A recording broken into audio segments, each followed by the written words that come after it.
हरा Bishanpur. Mahadev recording DJ Angad love you mix by Sanjay Sangam.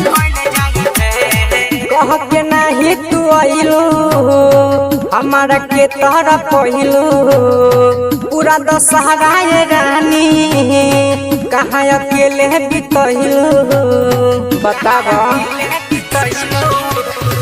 कह के नहीं तू आइलू हमारा के तोहरा पहिलू पूरा दशहरा ये गोरी कहाँ अकेले बितहिलू करत रह गई तहरो घर से याबे में न करी हलेट अब की घाटे पकड़ जाई भेट ए रानी याबे में न करी हलेट अब की घाटे पकड़ जाई भेट। मिक्स बाय संजय संगम।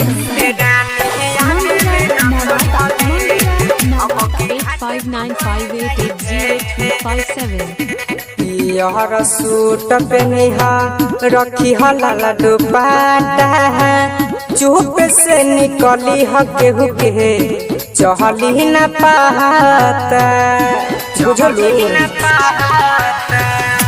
पियर सूट पहनिहा रखी हला दुपट्टा चुप से निकली ह केहू के चली न पाता बंद कर दी ह धीरे से गेट घर से याबे में न करी हलेट अब की घाटे पकड़ जाई भेट ए रानी याबे में न करी हलेट अब की घाटे पकड़ जाई भेट। Mix by Sanjay Sangam.